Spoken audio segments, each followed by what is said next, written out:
to the music of their ringing, he heard thousands of people shouting, "Long live Lionel! Long live our little king!"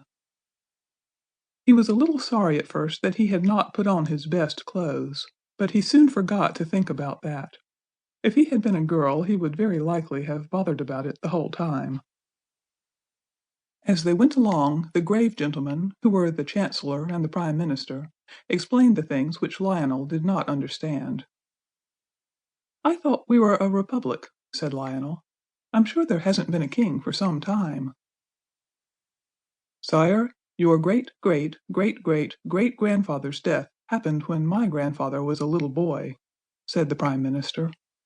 "And since then your loyal people have been saving up to buy you a crown, so much a week, you know, according to people's means. 6 pence a week from those who have first-rate pocket money, down to a halfpenny a week from those who haven't so much. You know it's the rule that the crown must be paid for by the people."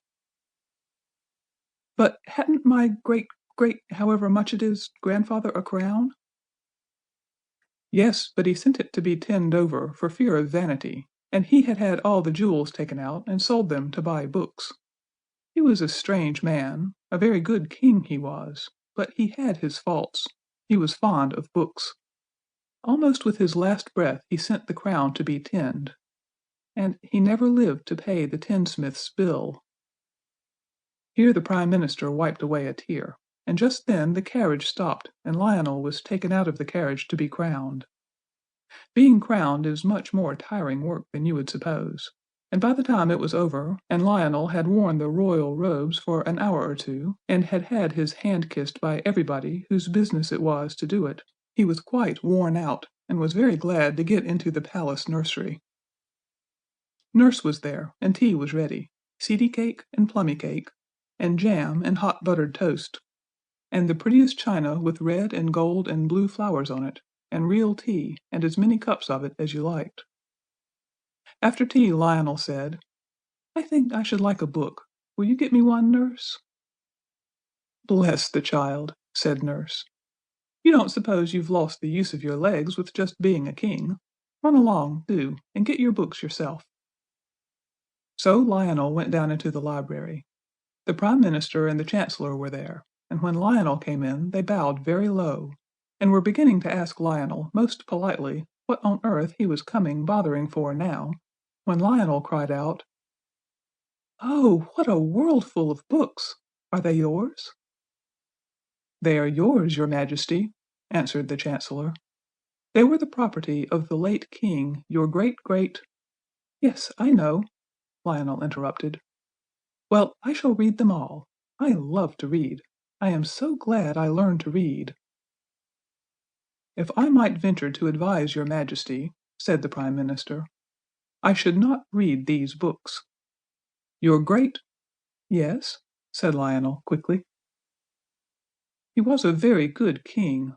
Oh yes, really a very superior king in his way, but he was a little, well, strange." "Mad?" asked Lionel cheerfully. "No, no." Both the gentlemen were sincerely shocked. "Not mad, but if I may express it so, he was too clever by half. And I should not like a little king of mine to have anything to do with his books." Lionel looked puzzled.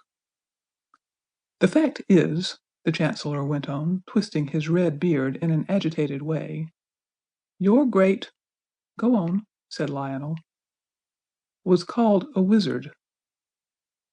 "But he wasn't?" "Of course not. A most worthy king was your great—" "I see." "But I wouldn't touch his books." "Just this one," cried Lionel, laying his hands on the cover of a great brown book that lay on the study table. It had gold patterns on the brown leather, and gold clasps with turquoises and rubies in the twists of them, and gold corners, so that the leather should not wear out too quickly. "I must look at this one," Lionel said, for on the back in big letters he read, "The Book of Beasts." The Chancellor said, "Don't be a silly little king." But Lionel had got the gold clasps undone, and he opened the first page, and there was a beautiful butterfly, all red and brown and yellow.